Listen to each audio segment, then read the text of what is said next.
ko'proq shu qizlarimiz ko'p narsani bilgandan turmushga chiqmayaptimi yoki tayyor bo'lmasligidanmi? Nima deb o'ylaysiz?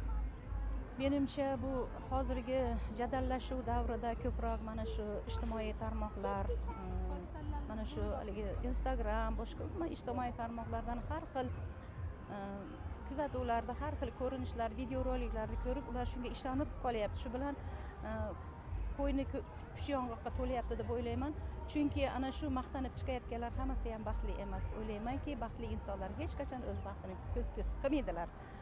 Baxtli insonlar baxtlimi? O'zlarini hayoti bilan yashaydi, davom ettirishadi. Hech qachon ular Instagramda yo boshqa narsada ular o'zlarini ko'rsatishmaydi. Men shunday deb o'ylayman. Shuning uchun qizlarimizga hozirgi ta'sir qilayotgan narsa mana shu ommaviy axborotlar, ijtimoiy tarmoqlar va ana shu ayrim blogerlarimiz, haligi saviyasi pastmi, zo'rlik kelgan qanaqadir blogerlarimizni yolg'on akasim ko'z-ko'zlariga qiziqib shularga uchib qolishyapti deb o'ylayman.